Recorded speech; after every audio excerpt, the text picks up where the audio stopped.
Bienvenidos a un nuevo episodio de Dialéctica, donde estaremos conversando sobre nuestro tema preferido, la literatura mundial, sus autores y su legado, el texto y el subtexto de sus mejores cuentos y novelas y nuestra experiencia personal con sus relatos. Me acompaña Cristian Alvarado. Hola, ¿qué tal? Mucho gusto. Yo soy su anfitrión Arturo Duponte. En el episodio de hoy estaremos hablando sobre Los versos satánicos, la novela de Aleister Crowley. Perdón, esa no es otra. Los versos satánicos de Salman Rushdie, la novela de 1988. Pero antes me gustaría aprovechar esta oportunidad para anunciar que los episodios de Dialéctica ya no cargan ningún tipo de publicidad por parte de YouTube. Por el otro lado, preparar estos episodios requiere de muchísimo tiempo y trabajo. Así que si pueden apoyar al canal con alguna donación, abajo encontrarán el enlace de nuestra cuenta de PayPal. Cualquier aporte, por pequeño que sea, se aprecia un montón. De todos modos, si no pueden aportar dinero, pueden ayudar compartiéndole este video a personas que estén interesadas y regalándole un me gusta para que el algoritmo de YouTube nos tenga en su favor. Y ahora, una breve sinopsis de la novela.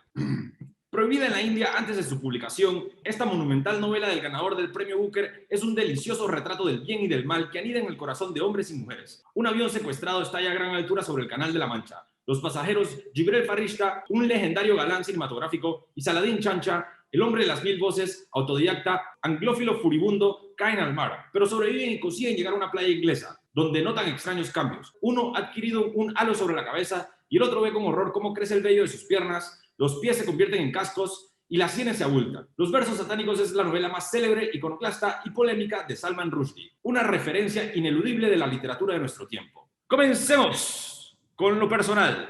Cristian, ¿qué le pareció la novela de Salman Rushdie, Los versos satánicos? Mira, sinceramente, cuando empecé a leer la novela, o antes de empezar a leerla, no tenía idea más de qué trataba. Creo que el título es un poco incendiario y eso a mí me atrajo mucho. Entonces, la novela me pareció muy buena. No me gusta puntuar los libros porque creo que las puntuaciones a veces dejan escapar ciertas cosas que no pueden contenerse dentro de una calificación. Pero si pudiera calificarla del 0 al 5 le pondría 4.5. Me pareció muy buena, el contenido es muy bueno, pero sobre todo lo importante que a mí me gustó mucho es el valor un poco social, ¿no? El valor cultural y social que tiene la obra, que es muy importante, y habría que ver, después analizaremos eso, el contexto, ¿no? Cómo vivía Rushdie, cuál era su situación de identidad incluso. Entonces, pero bueno, en general, la novela me pareció muy buena. Hace mucho no leía algo tan, quiero decir, algo tan polisémico, algo que tuviera tantos significados y tanto contenido dentro de una sola obra. Me gustó mucho. Creo que más bien es lo único que he leído de Rushdie. Me atrevería a leer algunas otras cosas. Sí, es un buen inicio para comenzar con Rushdie. ¿A ti qué tal te pareció? Es una novela que no disfruté hasta que la terminé de leer, pero es como una de esas novelas que el momento en el que la Sí, termino de leer me percato de que acabo de leer una gran obra, porque es una sí, novela difícil, la verdad es que es una novela ridículamente difícil y es ajena a mí en lo personal, es decir, yo no soy ni musulmán, ni de India, ni he vivido, ni siquiera he visitado Londres, así que es una novela que no fue escrita para mí. Así que entiendo exacto. que hay particularidades que claramente no encajan con mi historial y por ende no es una novela que me atrapó inmediatamente. Por el otro lado, es una novela que está sublimemente bien escrita, es una novela que contiene demasiado contenido enciclopédico, es una novela que me obligó a entrar a Google y a buscar información Sí, sobre miles de distintos temas, es decir, aprendí un montón.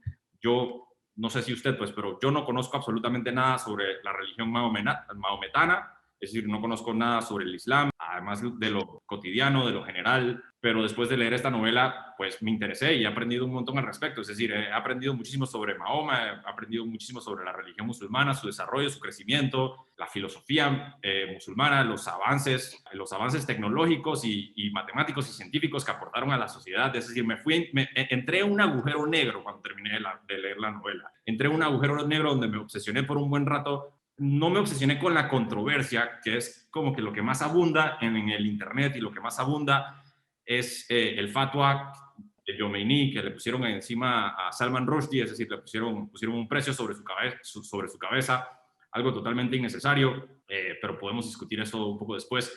Me interesé más que nada en los temas de identidad y de la literatura postcolonialismo, el realismo histérico que se generó en India, la manera que se desarrolló esta tendencia en otras partes del mundo.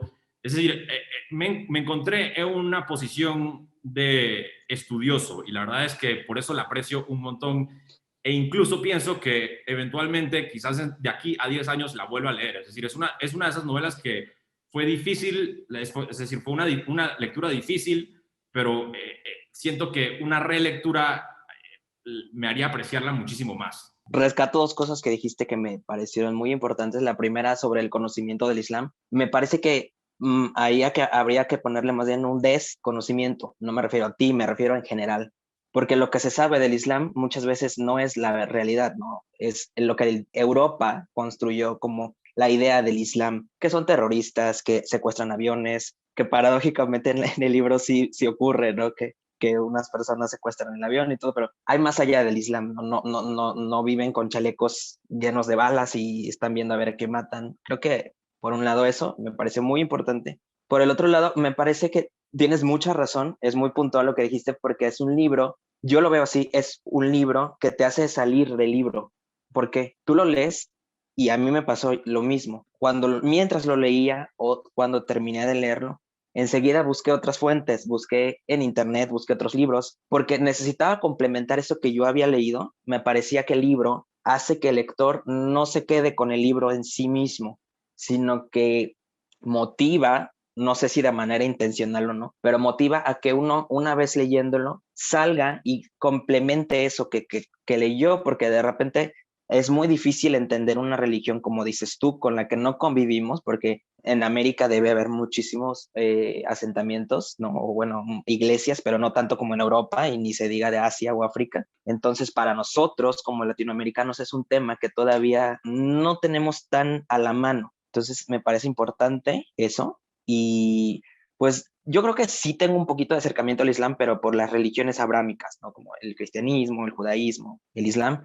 Yo crecí en una familia evangélica, entonces la Biblia yo la leí desde niño y no puedo decir que soy un experto en el tema y tampoco quiero salirme del tema, ¿verdad? Pero sí conozco como la historia de Abraham y que cuentan en el libro de cuando dejó a Ismael con Agar en el desierto. Esa historia yo la conocía, pero me gustó mucho como el enfoque que le da esta novela y la resignificación que le da Rushdie, ¿no? Porque de repente Ibrahim, como lo mencionan en el libro, deja de ser como en la Biblia lo describen como un gran patriarca y aquí le dice que es un hijo de puta por haber dejado a su hijo y a la mamá de su hijo en el desierto. Claro, la novela lo que hace y lo que me parece muy interesante y algo que nunca hubiese descifrado por mi propia cuenta, porque número uno, es decir, he leído la Biblia en fragmentos porque también tuve una crianza católica, a pesar del hecho de que hoy en día no me considero católico. Yo creo que ya tuvimos esa discusión. Yo soy un politeísta de la nueva era, eh, pero es decir, conozco fragmentos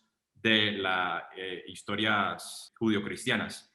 Por el otro lado, me parece interesante el análogo de una conversación previa que tuvimos, donde comparamos esta novela con el Evangelio según Jesucristo. A mí me llamaría la atención escuchar la opinión de alguien, quizás la opinión que tendría un musulmán de Siria sobre el Evangelio según Jesucristo. Seguramente sería algo muy parecido, es decir, sería como que no me pude adentrar en la novela porque esto es muy ajeno a mí, es decir, no sé quién es Jesucristo, sí. No sé quiénes son estos apóstoles y quién coño es el rey Herodes, esto no me afecta de ninguna manera. Nosotros, por el otro lado, tenemos una versión opuesta, es decir, tenemos la misma reacción con una novela como esta, pues no conocemos la historia mahometana a profundidad, o por lo menos yo, pues usted la conoce mejor que yo, pero nos adentró en ese mundo, a pesar del hecho de que irónicamente es una novela que los mahometanos y los musulmanes detestan. A cualquier persona que cualquier musulmán que haya decidido darle clic al enlace que tiene el nombre de su novela preferida, aquí arriba en el video aparecerá un enlace hacia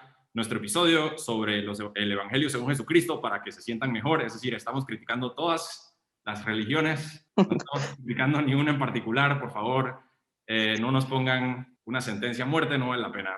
De todos modos, yo pienso que esta novela, como dijo usted anteriormente, es un análisis secular de la moralidad que se encuentra en la religión. Es decir, me parece que Salman Rushdie es un ateo. Yo creo que Salman Rushdie es un ateo porque es amigo de Christopher Hitchens. No encontré ningún dato específico que lo nombrara como un ateo, pero es muy amigo de Christopher Hitchens. Christopher Hitchens es un gran ateo, es un ateo humanista, un ateo militar. Así que asumo que Salman Rushdie, si es amigo de Christopher Hitchens, tiene que ser ateo. Salman Rushdie agarró el Corán y agarró muchas historias del Corán e hizo una novela tipo mosaico retratando las historias del Corán, pero a la misma vez analizando su simbolismo y su moralidad desde un punto de vista empírico y desde un punto de vista humanista moderno. Es decir, que la historia que menciona usted, pues, de Abraham, es una historia que yo no conozco, pues, o bueno, conozco superficialmente, y en la novela, pues, se retrata la historia de Abraham de una manera controversial, porque Abraham es un héroe de las religiones judeocristianas y de la religión islámica, y Rushdie cuestiona sus decisiones morales y cuestiona la celebración del personaje, porque es un personaje que abandonó a su hija y a su esposa en el desierto. A su hijo, perdón. Abandonó a su esposa y a su hijo en el desierto, y hoy en día se celebra el día en el que eso sucedió. Hay sectas musulmanas que celebran el hecho de que la esposa y el hijo sobrevivieron, pero hay personas que solamente celebran el hecho de que sucedió, de que abandonó a su familia. Rushdie agarra esa historia y la recontextualiza para ponerla bajo un microscopio moderno. Y no solamente lo hace con esa historia, sino que lo hace con muchas historias del Corán. Es decir, la novela es un mosaico de muchas historias del Corán, y yo creo que en el centro lo que está Rushdie haciendo es descifrando su propia identidad. Es decir, me parece que la novela lo que trata, el tema central de la novela es la crisis de identidad del mismísimo autor. Es decir, el autor Salman Rushdie nació en India, tuvo una infancia donde creció con la ortodoxia musulmana, se mudó a Londres a la edad de 14 años y desde ahí en adelante vivió en un mundo secular. Es decir, que me imagino el choque cultural que tuvo que haber sido eso, pues, que le digan a uno que todas estas cosas son blasfemas y que todas estas cosas son malas, y que de repente entra al mundo en donde hay televisión y hay libertades y hay, no estoy diciendo que una sea mejor que otra, pero bueno, hay como, entre comillas, distintas libertades.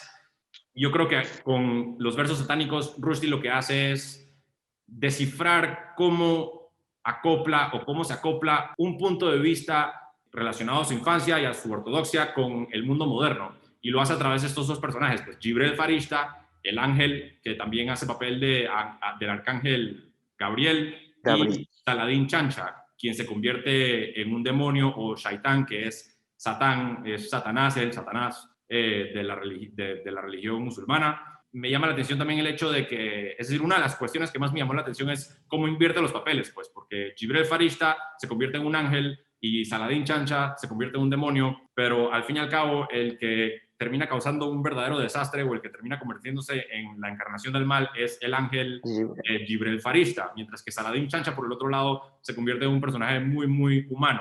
Ambos personajes son hindús musulmanes, pero ambos personajes son anglófilos, ambos se separan de su religión, se separan de su cultura, no gustan de su antecedencia, es decir, quieren ser de Londres, quieren incorporarse a Londres, pero igualmente Salman Rushdie retrata esto como una automutilación, es decir, que estos personajes de cierta manera los juzga porque no aceptan su cultura, pero a la misma vez su cultura es también muy criticada. Aquí yo creo que se critica todo tipo de ortodoxia, en particular también el Londres de Margaret Thatcher, la cultura de Londres de los 80s, en donde el conservatismo también era como una forma de ortodoxia, el estado del inmigrante, es decir, la discriminación en contra del inmigrante se critica muchísimo, particularmente al final de la novela, pero los únicos que realmente tuvieron un problema con la crítica fueron desafortunadamente los miembros del mundo islámico, pues, pero yo creo que lo que aquí se desarrolla es una crítica hacia todo tipo de dogma, hacia todo tipo de radicalismo ideológico. Yo creo que se critica también, como dices tú, todo tipo de certezas. Es decir, esto es lo cierto, esto es la verdad. Creo que hay una crítica a lo verdadero, no en el sentido estricto, sino a la verdad como una certeza, como es esto, y todo lo que escapa de esta verdad, digamos, pierde valor, ¿no? Solamente lo que se encuentra dentro de mi verdad, que es una verdad que es atravesada por la religión, en este caso el Islam, la cultura,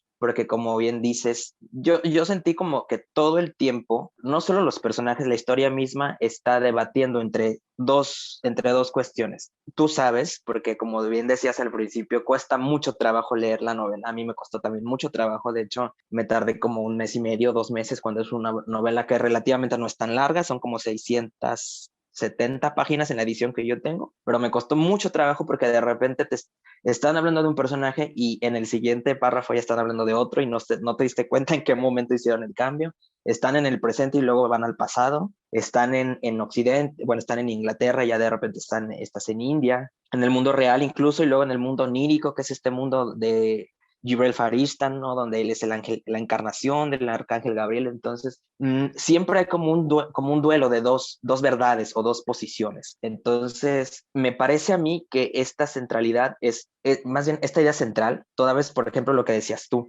sí se nota que Rushdie estaba reflejando una crisis de identidad, porque incluso los personajes, yo lo veo mucho sobre todo en Saladin Chamcha, es un personaje que él, desde luego que él sabe y reconoce su origen indio y indo-musulmán, además que esa es otra cuestión, porque normalmente creemos que por ser indio es hindú, cuando son cosas completamente distintas. Una cosa es la nacionalidad y otra cosa es la adscripción religiosa, por decirlo de alguna manera. Entonces, él ni siquiera es hindú, vamos a decirlo, si es que fuera una categorización de menor rango, que no lo es, pero ni siquiera es hindú, es musulmán en India, cosa que desde ahí ya te está hablando también de un origen ya de por sí difícil, ¿no? Porque en India, que es un país donde hay más de 100 lenguas, hay una diversidad cultural increíble, es el país con la mayor diversidad cultural del mundo, el ser parte de una minoría, no minoría, porque son muchísimos musulmanes en India, pero me refiero a minoría porque no es la religión principal, y ya de por sí es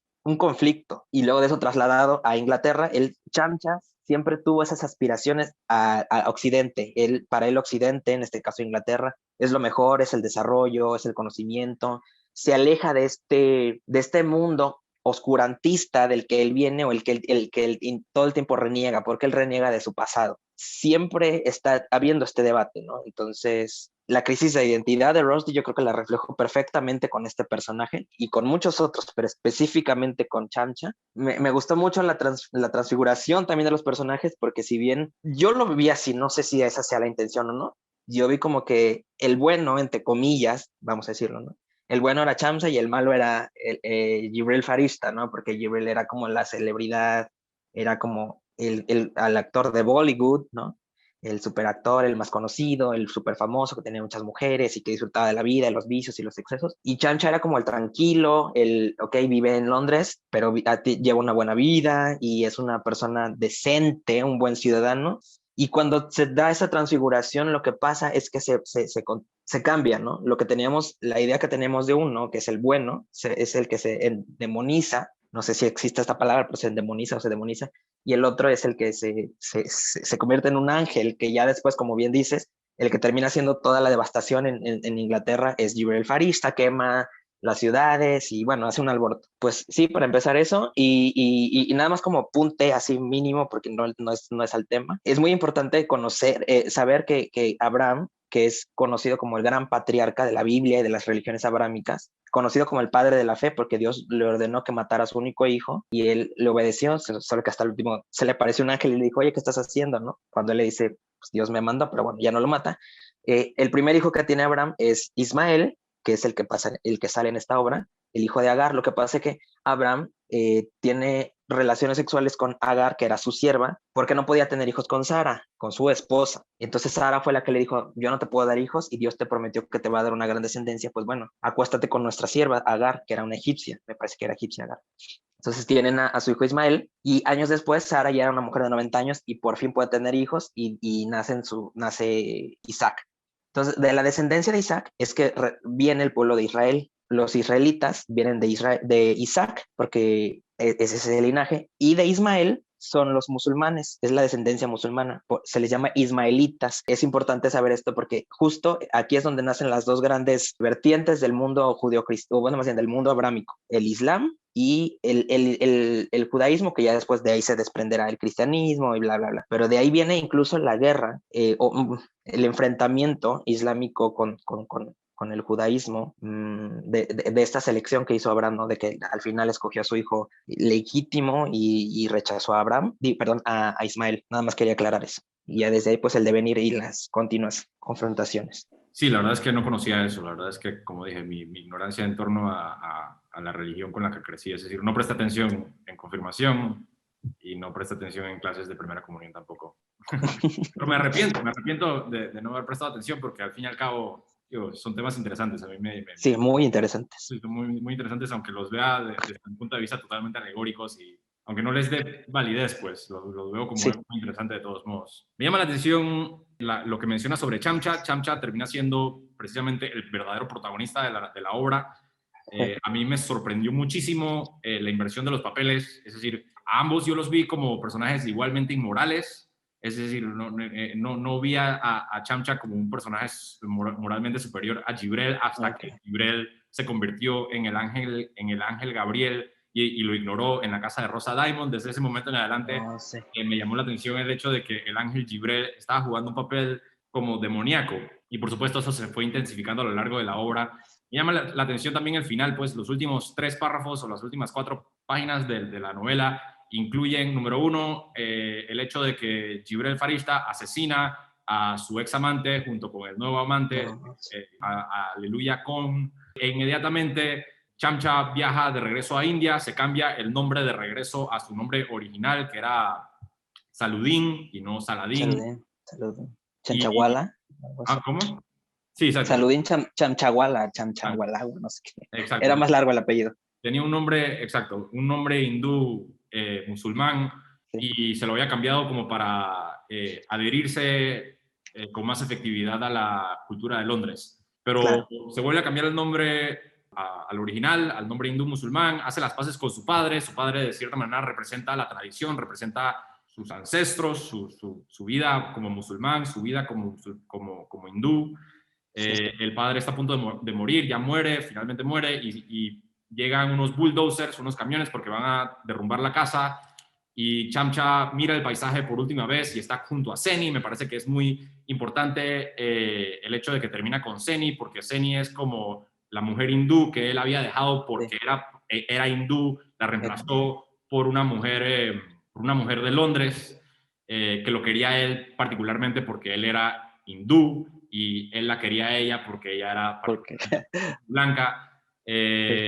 Él termina con Seni y finalmente en la última página, en el último párrafo, hay una línea que voy a citar de la novela que dice, si lo viejo se resistía a morir, lo nuevo no podía nacer. Y yo creo que ahí también se capsula cierta tesis del autor, pues me parece que Salman Rushdie aquí está hablando sobre el hecho de que él tiene que sacrificar de cierta manera su pasado, sus ancestros, es decir, tiene que hacer las paces con ellos, no puede seguir luchando, porque la novela retrata lo que usted mencionó anteriormente, este choque de culturas, este choque de verdades, este choque de ideas desde principio a fin, y finalmente la conclusión o la síntesis de la idea entera es como, bueno, no podemos ignorarlo, no se puede reemplazar, no se puede incluso, o sea, no se puede luchar en contra de lo que somos, no se puede luchar en contra de cómo crecimos, lo que nos enseñan de niños, de cierta manera nunca muere, es decir, yo no soy católico, no me considero como un católico, pero son ideas recurrentes en la vida, pues a veces hago muchas comparaciones con el purgatorio, por ejemplo, pues y pienso que eso es eso es un producto de mi infancia. Me parece que al fin y al cabo lo que dice Rushdie es que él tiene que aceptarse a sí mismo, pues, y tiene que dejarlo morir de una manera natural, haciendo las paces literalmente con eso. Para mí, la parte más interesante de la novela, es decir, a mí lo que más me gustó fue lo de Yaila, la parte de Mahoma, porque la novela, como mencionamos anteriormente, es un mosaico de muchas historias. Yo creo que en total son 5. Podemos contar Londres, el presente, Chamcha, que incluye a Chamcha y a Jibril. Podemos contar la historia de Yaila, que es la historia de Mahoma, que es una de las partes más controversiales. Está la parte de Abraham, está la parte de Ayesha en India, que lleva a unos peregrinos hacia la muerte. Está la historia de Ayesha, quien lucha con un imán, que es la emperatriz de Irán. Tiene una lucha a muerte con un imán que claramente representa a Khomeini, un imán verdadero, que es decir, fue el líder de la revolución cultural de Irán, la revolución islámica de Irán en el 79. Él fue quien puso el precio sobre la cabeza de Rushdie. Y bueno, y hay muchas otras, pues hay muchas historias incrustadas en las historias, la mayoría de ellas son oníricas. En lo personal, la que más me llamó la atención fue la de Mahoma, porque en particular no por el personaje de Mahoma, pero por el personaje de Bal, El personaje de Baal me parece que es el mejor personaje.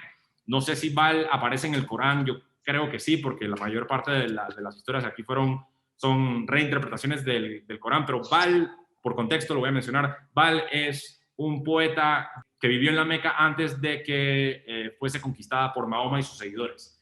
Y Baal fue contratado por Abu Simbel o Abu Sufyan para escribir poemas satíricos en contra de Mahoma. Ahora, se sabe que Mahoma no podía ni leer ni escribir, y esto es algo que se menciona a lo largo del texto, pues porque parte de la fe musulmana radica en que Mahoma era una persona analfabeta y escribió el Corán, es decir, y fue de cierta manera traducido también por un personaje que se llama Salman Farsi, y Salman Farsi también juega un papel muy importante aquí, pues porque de ahí nacen los versos satánicos, ahora entramos en eso, pero bueno, el punto es que Baal, una vez que la Meca es conquistada por Mahoma y sus seguidores, Baal se oculta en un burdel que se llama La Cortina, y en el burdel de La Cortina los dueños deciden hacer un juego porque Mahoma ha prohibido la prostitución, así que dentro de poco van a cerrar todos los burdeles y están todos muy enojados, así que deciden jugar un juego y nombran a las 12 prostitutas del burdel, a las 13 prostitutas del burdel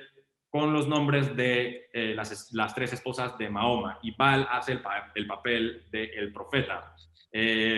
Por favor, no manden a asesinarnos por mencionar esta escena, porque esta escena es muy controversial. Esta escena no aparece en el Corán, esta parte es ficción, pero yo creo que la razón por la cual se retrata aquí a un poeta humanista y a un grupo de prostitutas humanistas, incluyendo a la más joven de todas, que se llama Aisha, que estaba nombrada después de la esposa más joven de Mahoma, y hay una historia muy interesante sobre Aisha, que ahora quiero mencionar el nombre de Aisha y por qué Aisha es un nombre tan controversial en el mundo chiita. Pero la historia del poeta y de cómo el poeta juega el papel del profeta dentro de un prostíbulo y eventualmente se corre la voz y los atrapan y los sentencian a muerte.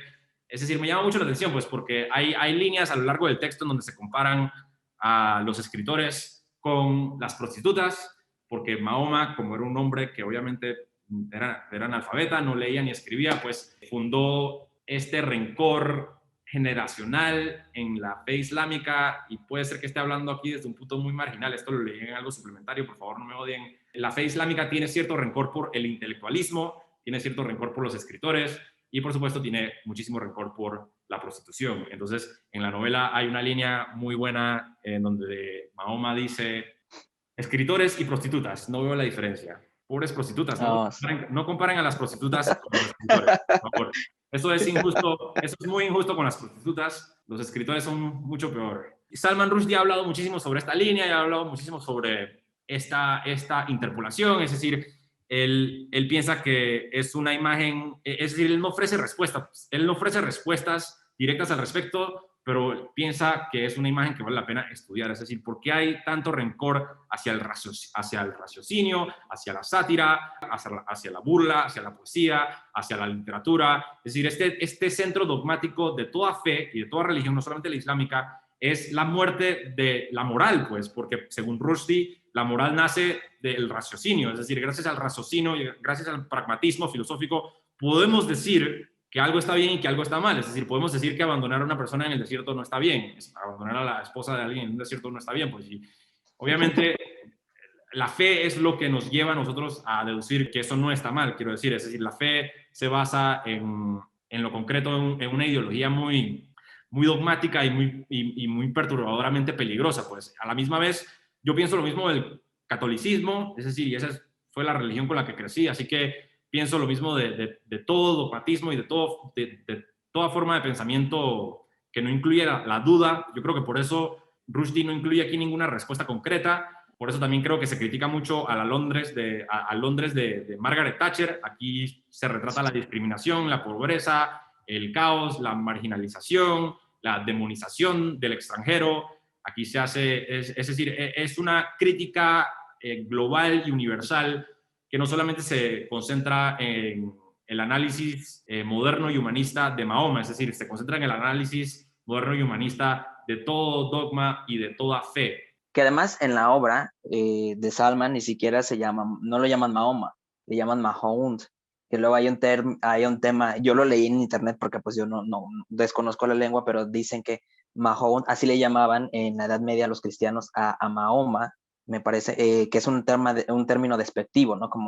Como para referirse de una manera peyorativa, claro, al profeta, el profeta del Islam, porque luego también hay otra cosa que eso sí lo había escuchado, en donde dicen, tú puedes hablar mal de Dios hablando del Islam, tú puedes hablar mal de Dios y no hay tanto problema, pero no puedes ofender a su profeta, al profeta, porque no es un profeta, es el profeta, Mahoma. Entonces, entiendo, creo yo, cuál fue el problema con la novela y por qué causó tanto revuelo en el mundo islámico. Aunque, como bien mencionas, me parece que la mayoría de gente del Islam que critica la obra y que se manifestaban en contra de Salman no leyeron la novela. En realidad fueron muy pocos en comparación con la cantidad increíble de gente que se manifestaba. Me parece que hicieron una lectura, reitero, sí entiendo por qué desde luego el alboroto, ¿no? Porque yo creo que también Salman lo hizo con intención de causar revuelo, pero me parece que no lograron entender o no quisieron entender porque realmente no se está criticando el Islam. En la obra no se pone en el centro del problema el Islam, porque incluso en la parte, digamos, de Inglaterra, de las 5 partes que mencionas en las que se puede dividir la novela, la parte de la Inglaterra thatcheriana, critican mucho el racismo y la discriminación que sufren los musulmanes en una tierra donde supuestamente las libertades y es la tierra de la oportunidad y de la aceptación, y resulta que no es cierto, que en Inglaterra hay crímenes de odio, incluso cuando están en el restaurante y están comiendo y llegan unos londinenses y los insultan a los personajes por ser indios y les escupen. Entonces realmente no se centra nunca la historia en criticar al Islam, se centra en criticar, yo creo que justo la distinción hacia el otro, la discriminación o la separación, la creación del otro. Me parece que eso es el punto central o uno de los puntos centrales de la obra. Ya ves que incluso a Margaret Thatcher, cosa que yo tampoco me di cuenta, tuve que buscarlo después en internet, pero hay una parte donde le llaman la torturadora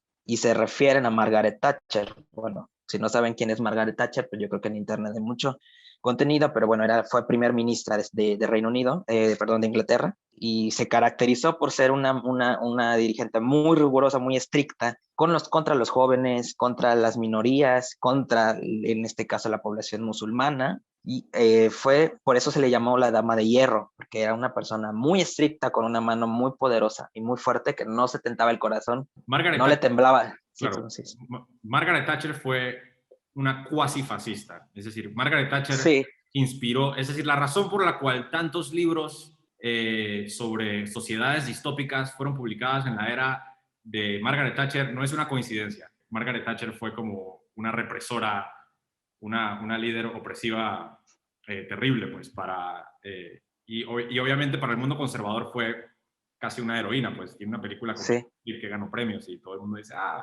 para el mundo la Dama de conservador, Hierro, Margaret bueno, Thatcher es una Donald Trump, pues, es como una profeta de esa era, o como un Ronald Reagan, pues. claro, Pero en realidad Margaret Thatcher fue una persona excesivamente deshumanizada. Y aquí se retrata clarísimo, pues, el efecto que ha tenido ese tipo de represión y ese tipo de opresión cultural, pues, porque cuando alguien pone a una persona así, una posición de poder, una posición pública de poder como esa, pues de repente la discriminación se vuelve cotidiana y esto lo hemos visto en el mundo actual. Es decir, hoy en día se habla mucho sobre el radicalismo islámico en el mundo de Europa, pero digo, es como una contrafuerza, pues, o es una respuesta a un sistema opresivo que lleva años allí, pues no se puede culpar ni a uno ni al otro, pues, y lo podemos ver claramente en una novela como esta, pues yo creo que por eso sigue siendo relevante, particularmente por la crítica hacia el conservatismo dogmático. en realidad nadie se salvó en la obra de Rushdie y eso me parece algo, tal vez hoy en día, a pesar de que la novela no tiene más de 40 años, no es una novela antiquísima, quiero decir, sí puede ver la diferencia, ¿no? Puede ser que esta novela si hubiera sido escrita hoy, ya no, a lo mejor no hubiera tenido el mismo impacto, pero no sé, en la época en la que se publicó, desde luego que lo tuvo, y como repito, estaban en la Inglaterra thatcheriana, luego la revolución iraní también fue muy importante. Yo creo que fue el clima político lo que le dio, no la hizo mejor o peor desde luego, pero le dio ese impacto social que tal vez hoy en día o en alguna otra época no habría tenido. Ahora, con respecto, perdón, a lo que comentabas, de las 5 historias, sí confieso que la del imán no entendí nada. O sea, la historia la verdad no la entendí, no entendía quién era el imán o qué era el imán, no sabía si era parte de una de las otras 4 historias o sea, era una historia alterna, porque como esto de la división de las 5 historias yo no lo entendí hasta que terminé de leerlo, no sabía, fue cuando dije, creo que eran 5, creo que no eran 2 o 3 nada más. Entonces, e incluso no sé si tú lo notaste, porque tú también buscaste apoyo en internet, de las 5 historias creo que es de la que menos se habla y de la que menos contenido hay en redes o en internet principalmente. Quiero decir, a lo mejor no soy el único y eso me hace pensar, ¿no? Que no entendía ni siquiera la historia, ya no vamos a hablar de un sentido, de un significado profundo, ¿no? ¿Qué quiso decir Salman? Yo nada más me refiero específicamente a la historia. ¿Quién era el imán? ¿Qué era el imán? ¿Quién era ese personaje que esa mujer que volaba y que de repente se aparecía y luego se desaparecía? No entendí. Entonces, sí, se podría decir que tal vez por eso no le doy el 5 a la obra, es por esta parte. ¿Cuál es el sentido de esa historia? Yo puedo dar una respuesta parcial. El A ver. imán en la historia es el imán Alatoya Khomeini. Es una alegoría a la revolución islámica en Irán de 1979, por eso es que el imán en la historia originalmente está en Londres y viaja volando con alas a Irán y lucha en contra de la emperatriz que se llama Ayesha. No sé por qué la emperatriz ficticia de este Irán ficticio se llama Ayesha, porque en la novela hay muchas historias y las historias se conectan entre sí gracias a la intertextualidad de los nombres, es decir, que los textos se relacionan por los nombres que comparten los personajes. Entonces, Ayesha Okay. es un nombre que se repite en 3 ocasiones durante la novela y en una de las ocasiones hace el papel de la emperatriz de Irán, y la emperatriz de Irán tiene que luchar en contra de un demonio gigante y este demonio gigante es Khomeini. Y Khomeini es el ayatollah iraní que apenas se publicó la novela puso el fatwa sobre la cabeza de Salman Rushdie, particularmente porque se sintió ofendido porque lo pusieron en la novela. Pues esa es la historia del imán. La historia del imán es la más corta de todas. Es cierto Sí. que es súper confusa y yo no la entendí hasta que finalmente leí material suplementario y me enteré de que Khomeini es el imán, es decir, es una referencia directa hacia la persona que puso la recompensa sobre la cabeza de Salman Rushdie y el líder principal detrás de la revolución iraní, islámica iraní de 1979. Pero es cierto que la novela contiene muchos enigmas dentro de enigmas, es decir, yo tampoco entiendo muy bien por qué, por ejemplo, Mohammed Sufyan, el dueño del Café Shandar en Londres, tiene el mismo nombre que Abu Sufyan, el líder de Yahila, y Sí. Mohammed, el nombre de Mohammed. Es decir, es como una combinación entre el líder politeísta de Yahila, de la Meca, cuando la Meca era politeísta, porque antes de la revolución de Mahoma, la Meca, que es Yahila, es lo mismo. Yahila es una versión ficticia de la Meca. La Meca era politeísta y tenía un líder que se llama Abu Sufyan y su esposa Hind. Hind es la asesina de Mahoma. Espérate, ¿por dónde iba? Mucha información, es que es mucha información, exacto. Sí. Hind era la esposa de Abu Sufyan. A la misma vez, en el presente, en Londres, Abu Sufyan, el dueño del café Shandar, está casado también con una mujer que se llama Hind. Es decir, así es como se conectan estos relatos y no está muy claro por qué. Porque, por ejemplo, Hind en Yaila es una persona deshumanizada, es una asesina, no es una buena persona, pues está molesta con Mahoma porque le mataron a toda su familia. A sus hermanos. A sus hermanos, exacto. Y ella antes mata al tío de Mahoma y eventualmente termina asesinando a Mahoma con carne envenenada, cosa que sí sucedió, aunque no sé si fue Hind, la esposa de Abu Sufyan. Pero en fin, así se conectan las historias. Mishal también aparece en la historia de Ayesha, que es probablemente mi segunda historia preferida después de la historia de la Meca y Yahila. Es la historia esta de Ayesha en un pueblo hindú. Ayesha es una chica que se convierte en profeta, que lleva al pueblo este hindú hacia un peregrinaje para cruzar el mar Árabe, porque les promete que el mar Árabe se va a abrir. El mar Árabe, por supuesto, no se abre y mueren todos ahogados. Algunos sobreviven y los sobrevivientes declaran que ha sido un milagro porque vieron el mar abrirse, cosa que sucedió en la vida real, es decir, eso está basado en una historia real, Sí. en donde un peregrinaje se llevó a cabo y muchas personas murieron porque se ahogaron en el mar Árabe pensando que se iba a abrir. esa me parece también una crítica directa hacia el fundamentalismo radical o el fundamentalismo basado en la fe. A la misma vez, allí hay muchos personajes que tienen nombres intertextuales que se conectan con la historia de Londres, es decir, Michal, la esposa del protagonista, Mies Razaed, comparte nombre con la hija del dueño del café Shandar, Abu Sufyan, que comparte nombre también con Hind, etc. Hay muchos nombres que se comparten, eso es algo muy García Márquez. Otra cosa muy García Márquez son las mariposas que persiguen al personaje de Aisha. Hay un juego de realismo mágico muy interesante, pues. Justo lo que estaba leyendo en internet, muchos consideran la novela de Salman un tipo de realismo mágico no latinoamericano. Me parece que es muy acertada la opinión. Sí tiene elementos, porque al final el realismo mágico retrata situaciones cotidianas y en donde de repente se suscitan ciertos hechos fantásticos, pero son tomados como una cosa totalmente natural, ¿no? Y no se pierde esa naturalidad de la vida. Y además son esporádicos estos eventos. Me parece que no sé si llega a entrar en la categoría de realismo mágico, pero es importante. Yo recomendaría, porque si yo lo hubiera sabido, me hubiera gustado que alguien me hubiera dicho, si alguien antes de que yo leyera la novela de los versos satánicos, si pudieran ir anotando solamente como fulano personaje, Saladin Chancha, es el que le pasa esto y ya. Porque de repente sí es muy confuso, como decías tú, un tipo de 100 años de soledad donde todos se apellidan y se llaman igual, entonces todos son José Arcadio y Arcadio José y Aureliano. En esta novela es muy común que se compartan nombres, entonces nada más como anotar Sufyan tal es y a esto. Porque si de repente se confunde mucho, a mí me pasa con la literatura en idiomas que no conozco, en este caso, que son nombres de origen musulmán o de Medio Oriente, pues me pasó con los hermanos Karamazov de Dostoyevsky, que de repente, como yo no tengo ningún acercamiento al idioma ruso, de repente sí me hablaban de un personaje y yo decía, ¿y este quién es? O que sé que ya lo leí anteriormente, pero no lo recuerdo, entonces creo que eso es como una anotación nada más, ir acotando para que después sepas de quién te están hablando, porque lo que tiene Salman Rushdie en esta novela es que te puede hablar de un personaje, te habla 2 páginas de este personaje, y luego hasta dentro de 300 páginas te vuelve a hablar de ese personaje, pero en todo ese tiempo no te habló para nada, entonces ya ni siquiera te acuerdas quién es, qué hizo. Como que a Salman Rushdie le gusta agarrar personajes y aventártelos y luego los quita y luego se desaparecen, entonces vuelven a aparecer.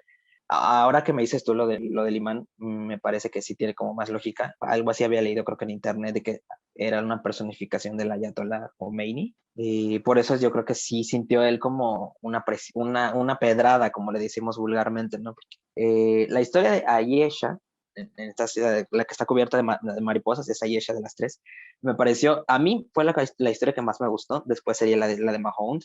Me gusta mucho porque todo el tiempo bueno, todo el libro es así, pero específicamente en esta historia hay una incertidumbre de no sabes qué va a pasar la página siguiente, no sabes si se van a morir, si algo les va a pasar, no sabes si de repente la gente va a dejar de confiar en ella porque ella es una especie como de profetisa, pero también es una especie como de mesías, es una cosa muy rara, muy interesante. Y en donde también a mí nunca me terminó de quedar claro si ella realmente hablaba por inspiración divina. Bueno, se encontraba con Gibrel, ella decía que era con Gibrel Farista o con el arcángel Gabriel, pero realmente ni siquiera Gibrel Farista estaba seguro de que lo que experimentaban era visiones con ella, porque ya ves que él decía que no, como que no se acordaba de haberse encontrado con ella en ciertas partes. Nunca me quedó claro si realmente tenía una inspiración divina en lo que ella estaba haciendo, porque también te deja mucho entrever que a lo mejor ella simplemente tiene algún desorden mental y que todo lo está imaginando y la gente le está creyendo. Entonces, esa incertidumbre en la historia, ese no saber qué va a pasar, ese ni siquiera estar seguros de que realmente van a llegar al mar y se va a abrir y van a pasar y van a llegar a la Meca. Es interesantísimo. A mí sí me gustó mucho y me gustó mucho que la fue contando en varias partes del libro, porque eso me gustaba el hecho de saber que continuaba, vamos a decirlo así, y que ahorita terminó un poquito esa lectura, pero después la retomaba y que al final la distribuyó en el libro, me gustó mucho eso. Es basada en hechos reales, como bien mencionas, y algo que yo pude sentir cuando leí este libro es que hay una incertidumbre constante y siempre yo tuve la sensación mientras leía la novela de que no había certezas y todo podía cambiar en un segundo y todo podía ser diferente. Y justo cuando creías que ya se había solidificado la vida de los personajes, y de repente pasaba algo que otra vez hacía como que perdieran el suelo y voy a leer rápido el epígrafe. Lo voy a leer rápido el de la novela. Dice: Satanás, relegado a una condición errante, vagabunda, transitoria, carece de morada fija, porque si bien a consecuencia de su naturaleza angélica, tiene un cierto imperio en la líquida inmensidad o aire. Ello, no obstante, forma parte integrante de su castigo al carecer del lugar o espacio propio en el que posar la planta del pie. Es una cita de Daniel Defoe de Historia del Diablo. Me parece que más allá de que te está hablando de la imagen de Satanás y que después se podría retomar en Shaitan, me parece que como premonición de cómo va a desarrollarse la historia es muy interesante y yo lo entendí hasta que terminé de leer la novela, porque como dice, Satanás vive en los aires, pero al mismo tiempo fue condenado a nunca poder posar la planta de su pie. Quiere decir que Satanás, de manera alegórica, claro, nunca va a poder asentarse, no puede tener certidumbres, Es no un puedes, no migrante. puede, ¿mande? Es un migrante. Claro, sí, es un migrante, no, y además un migrante ilegal, porque con esa idea de que no puede poner su pie en el suelo, no puede tener certezas, no puede estar seguro, no puede tener una base. Y eso me pareció muy interesante porque así sentí la lectura. Ningún personaje, aparte de que son migrantes y nunca terminan de configurar su identidad en función de la sociedad en la que están, no tienen una vida sólida, nunca terminan de solidificar, de definir su vida. Siempre hay situaciones que derrumban lo poco o mucho que habían logrado y eso hace que siempre bueno, que se presente este sentimiento bueno, ya lo dije mucho, pero de incertidumbre, ¿no? Sí, estoy totalmente de acuerdo. El epígrafe, el epígrafe lo que hace es que prefigura la demonización del migrante que se desarrolla a lo largo de la novela. Es decir, Chamcha, Saladin Chancha, literalmente se convierte en un demonio. Los personajes en el Café Shandar literalmente tienen t-shirts de activistas que tienen a demonios y dicen musulmán o islámico o extranjero. Es decir, se retrata esta idea de que el migrante siempre va a ser demonizado por el hombre blanco o por el conservatismo, pues que aquí es Sí. retratado de una manera incluso paródica. Quería hablar sobre muchas cosas que ya hemos mencionado. Número uno, escribí mi propia interpretación del género de la novela, porque encontré muchas, y me parece que es una épica sátira posmoderna de surrealismo y realismo mágico. Es decir, que incluye sátira posmoderna parecida a la de Joseph Heller en Catch 22, y esta es una referencia directa de Rushdie, que es una gran inspiración de él. Es una novela épica porque incluye muchas narrativas a la vez, en consecución, tiene muchísimos paralelos. Incluye surrealismo porque hay secuencias que solamente se pueden interpretar como surrealistas, como la secuencia del imán, y hay secuencias de realismo mágico, como la secuencia de Ayesha y las mariposas, y el peregrinaje hacia el mar Arábico, que solamente puede ser considerado como realismo mágico. Es decir, es una colección de géneros muy bien mezclados, y en particular me llama la atención el elemento de la sátira, porque la sátira para mí, la sátira es mi género literario preferido. Es decir, es lo que yo más disfruto leer. Es la sátira que esencialmente combina la comedia con la crítica social.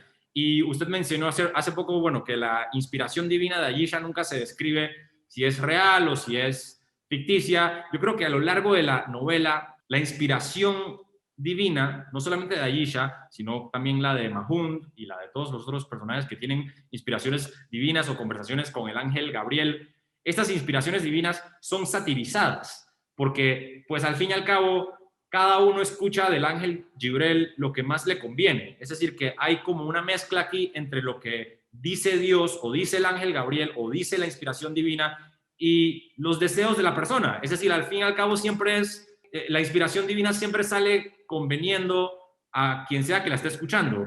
Y el ángel Gabriel, Jibrel en este caso, pues no dice nada en muchas ocasiones. Se queda callado y dice como, pero esto no lo estoy diciendo. Y Mahun dice como que, entiendo, así que tengo que prohibir el vino. Está bien, voy a prohibir el vino. Entonces no tengo que aceptar a las tres diosas estas politeístas. Ahora sí, y ahora no, y ahora sí, y ahora no. Todo depende de la circunstancia. Igual que la inspiración divina del personaje de Ayesha, que también cuando conversa con Jibrel regresa a la peregrinación hacia los creyentes y les dice esencialmente lo que a ella más le conviene. Y Jibrel en todos estos casos no solamente lo retratan como un loco, sino que también lo retratan como una persona que en realidad no puede controlar lo que dice y no está diciendo nada en muchas ocasiones. Estas personas solamente dicen esencialmente lo que más le conviene. Y yo creo que eso es una sátira no solamente de la inspiración divina que se retrata en el Corán, pero una sátira de la inspiración divina que se retrata en todo texto que se considera dogmático y religioso. Es decir, al fin y al cabo, la inspiración divina de todos los profetas, incluyendo la inspiración divina de, bueno, Siddhartha Gautama no sé si conversó con Dios, pero de todos los profetas eventualmente tienen una inspiración divina que obviamente les conviene. Esta inspiración divina es satirizada a lo largo de la novela y a través de muchos personajes. Otra cosa que me gustaría mencionar, Harold Bloom, que es obviamente uno de los, es un crítico que sigo mencionando, pues, porque es uno de los críticos del siglo XX más importantes de la literatura, alabó la novela cuando se publicó en 1988 y la alabó particularmente por la estética. Harold Bloom es un crítico que se enfocó específicamente en la estética de la novela, es decir, que para él el contenido de la novela era totalmente superficial, él solamente juzgaba una novela basándose en su estética, es decir, que si la novela estaba bien escrita o estaba mal escrita, y Harold Bloom dijo que la obra, Los versos satánicos de Salman Rushdie era una obra maestra y que era preciosa, es decir, que para la gente que esté interesada en la literatura literaria, pues este es el tipo de novela que le puede interesar porque es una novela difícil, pero las novelas difíciles son siempre las mejores porque se quedan con uno para siempre. Me gustaría también mencionar que Salman Rushdie mencionó sus influencias. Sus influencias son James Joyce, Italo Calvino, Franz Kafka, Thomas Pynchon, ¡yay! Gabriel García Márquez, por supuesto.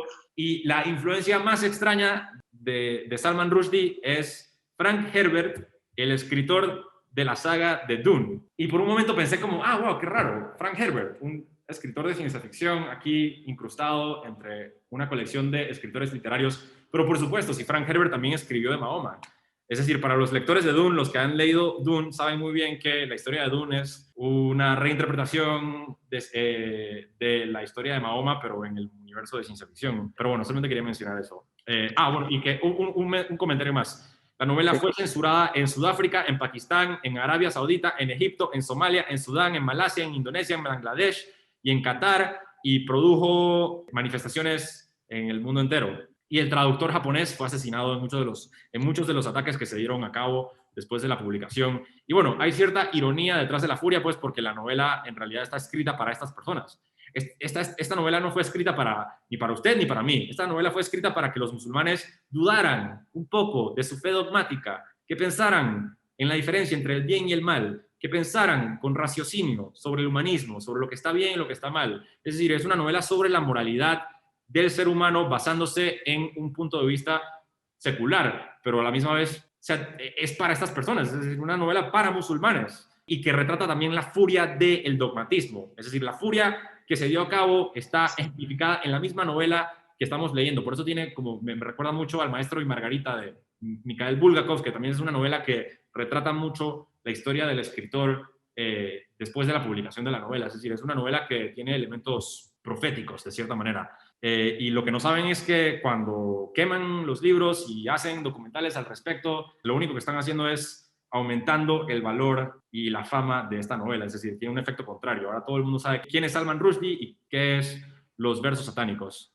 A raíz de lo que comentas, vi una entrevista con Salman Rushdie en donde habla de la quema de su libro, la quema pública, que además a los medios de comunicación y a los escritores y a los que defendían el derecho a la libertad de expresión les llamó mucho la atención esta manifestación, porque decían que desde la quema de libros de los nazis no se había visto, no se había presentado este hecho a nivel público en la Europa tan moderna y tan libre, ¿no? De la que se jactan a veces los europeos y tan fomentadora de la libertad de expresión. Rushdie, a raíz de eso, comenta, primero dice, porque se entrevista con los dirigentes de esta quema y de esta protesta pública, y dice, me encantó porque dice, primero que nada, muchas gracias para haber quemado mi libro, porque tuviste que haberlo comprado antes para haberlo quemado. Entonces eso me parece bien gracioso porque, pues finalmente sí, ¿no? Finalmente, digamos, por un libro no se va a hacer más rico él, pero desde luego que con esa acción que ellos utilizaron para protestar, lo que hicieron fue perpetuar este sistema de consumo y de darle imagen, porque sobre todo yo creo que esta fue la mejor campaña publicitaria que pudo haber tenido Salman Rushdie, la quema de su libro y las revueltas que hubo en Irán, sobre todo porque en Irán sí fue mucho más polémico esto, la gente se manifestó, ni siquiera en India hubo tanta polémica, que es el país de origen de Rushdie, como lo hubo en Irán. Entonces yo creo que fue la mejor campaña publicitaria gratuita, además, que pudieron haber hecho para Salman. Ahora, retomando lo que dices tú de la conveniencia del mensaje del ángel Gabriel o del arcángel Gabriel, me gustó mucho la parte en donde Mahound o Mahoma es cuestionado sobre la manera en la que van a implementar su nueva visión o su nueva religión, vamos a decirlo así, en Yalía, porque pues él tiene muchas mujeres, tiene muchas esposas y aparte él aboga por una sociedad donde la mujer sea relegada a las labores domésticas y sabes, algo como más controlador hacia la figura femenina, porque supuestamente en Yahilia la mujer tenía el mismo valor que el hombre e incluso se ve en la lideresa la esposa del líder, que ahora se me olvidó su nombre. Exacto, en ella. Te digo que me pasó eso, se me olvidaban los nombres y confundía cosas. Pero incluso se ve porque ella, de cierta manera, a pesar de que su esposo no le hacía caso y a veces prefirió hacerle caso a Mahón, al profeta, pero ella tenía mucho poder sobre las personas, sobre el ejército, ella decidía, ella mandaba, ella incluso tenía una figura de autoridad más allá de lo legal, era una figura de autoridad carismática, la gente la seguía, la gente la quería y la apoyaba y veían en ella una figura, la verdadera figura de poder no estaba en su esposo, estaba en ella. Entonces, pues desde luego que para los ideales de Mahound, donde quería tener una sumisión de parte de la mujer, pues eso no le convenía. Entonces, cuando en una de las partes le preguntan qué opinaba el ángel Gabriel sobre esto, y pues él responde, ¿no? Que el ángel Gabriel prácticamente quería que las mujeres estuvieran como él lo decía, y que era válido practicar la poligamia siempre y cuando la poligamia fuera el hombre con muchas mujeres y no las mujeres con muchos hombres o la mujer con muchos hombres. Entonces esto me pareció bien interesante porque sí iba adecuando el mensaje del arcángel a sus necesidades, a lo que le interesaba a él incluso difundir, y así fue como se fue asentando la religión de Mahón, que las personas al principio, podrás recordarlo, no estaban de acuerdo, no les gustaba a los habitantes de Yahil esta nueva forma de ver la vida, porque aparte de que ellos eran politeístas, incluso ahí se ve otra cosa, la figura de la mujer, ellos tenían, ¿cuántas? 250 diosas, ¿cuántas eran? 370.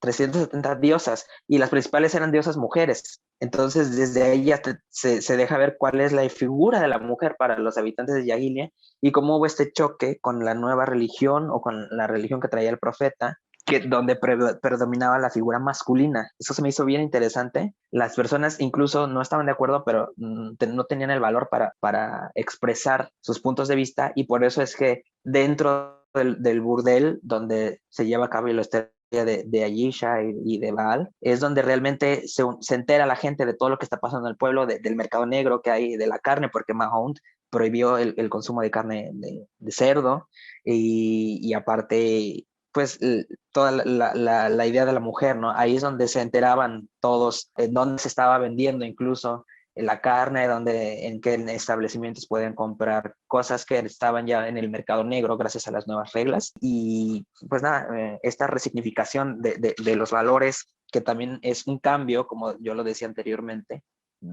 tenían una certidumbre y tenían una sociedad establecida, y de repente voltea, por así decirlo, ¿no? La tortilla, como decimos aquí en México. Todo lo que era claro para ellos ya no, y ahora lo que ellos llamaban malo era bueno y lo que ellos llamaban bueno es malo, y bueno, me llamó mucho la atención esto. Y luego lo de los versos satánicos, que al final de cuentas, Mahound, los habitantes de Yahilia le dicen a Mahound que están dispuestos de cierta manera a aceptar su nuevo Dios y sus reglas y su nueva religión, pero que les permite por lo menos conservar estas tres diosas que eran sus diosas importantes, las diosas más importantes. Pues desde luego que Mahound no está de acuerdo, pero dice que va a consultarlo con el ángel. Se va con el ángel, lo consulta y tiempo después regresa, y pues los habitantes están como que le habrá dicho, y resulta que el ángel le dio autorización de que conserven estas tres deidades, ¿no? Que las demás van a desaparecer, pero que estas tres deidades principales las va a aceptar porque, pues bueno, conoce la importancia de estas deidades en el pueblo, y aparte, pues Dios necesita de mensajeros y necesita así como de... Mahun dijo literalmente que las deidades son... Gracias por mencionar eso a propósito, porque eso es importante. Es decir, ¿de dónde provienen los versos satánicos? Los versos Sí, satánicos son literalmente unos versos que aparecen en el Corán, que hacen referencia a tres deidades que son, según estos versos satánicos, hijas de Alá, o son parte de la religión de Alá. Es decir, son de Alá.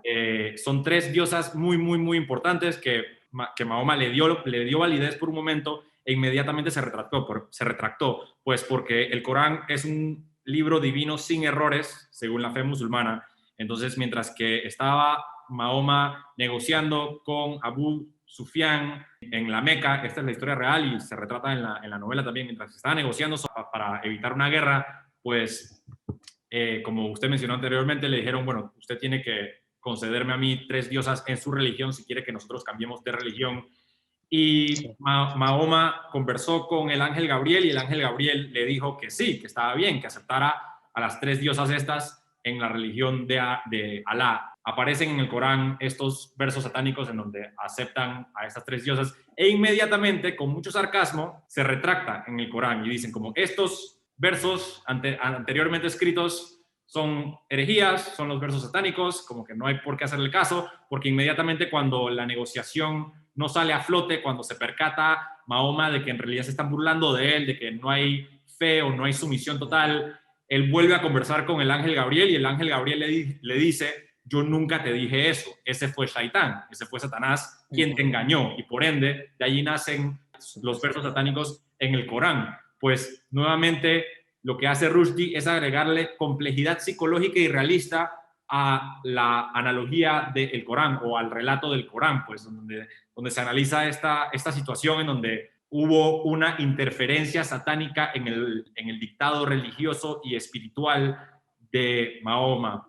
Y hay otros versos satánicos también, pues, que se retratan en la novela, pues, que también son parte de lo que escribió Salman Farsi, pues, porque Salman Farsi es quien escribía lo que Mahoma recitaba, es decir, era el escritor del Corán, mientras que Mahoma recitaba la intervención divina o la revelación divina. Y Salman Farsi, por un momento dado, duda de Mahoma y en su duda empieza a cambiar el texto con pequeñas diferencias. Empieza a cambiar un poco el Corán porque quiere saber si la revelación es divina o no, pues porque si es realmente divina, pues algo tendrá que interferir y se percatará de alguna manera Mahoma con una revelación divina, es decir, el ángel Gabriel, alguien le va a decir la verdad, y Mahoma no se entera hasta mucho después, y cuando se entera de que Salman Farsi ha estado falsificando o cambiando el texto sagrado o el texto predestinado, pues se enoja con él y de ahí nace también esta ira generacional hacia el intelectual, pues, porque lo que hace Salman Rushdie es de cierta manera examina los prejuicios de la fe musulmana en el presente radicados en su origen. Es decir, ¿de dónde nace el prejuicio hacia la mujer? Lo acaba de decir usted, pues. ¿De dónde nace el odio hacia el intelectualismo? Pues nace por el hecho de que Mahoma era analfabeto y no gustaba de los escritores y Salman Farsi era un escritor y Salman Farsi es un personaje muy controversial en la historia del Corán también. Igualmente, el personaje de Aisha es muy controversial, es incluso controversial el personaje de Aisha porque el nombre Aisha no es muy gustado entre los musulmanes porque Aisha le pudo haber sido infiel en la historia real a Mahoma, es decir, hay una gran probabilidad de que Aisha le haya sido infiel y por ende muchas mujeres que incluso se llaman Aisha tienen que ir con otro nombre, sí, tienen que ir con un segundo nombre en comunidades chiitas porque es un nombre muy controversial.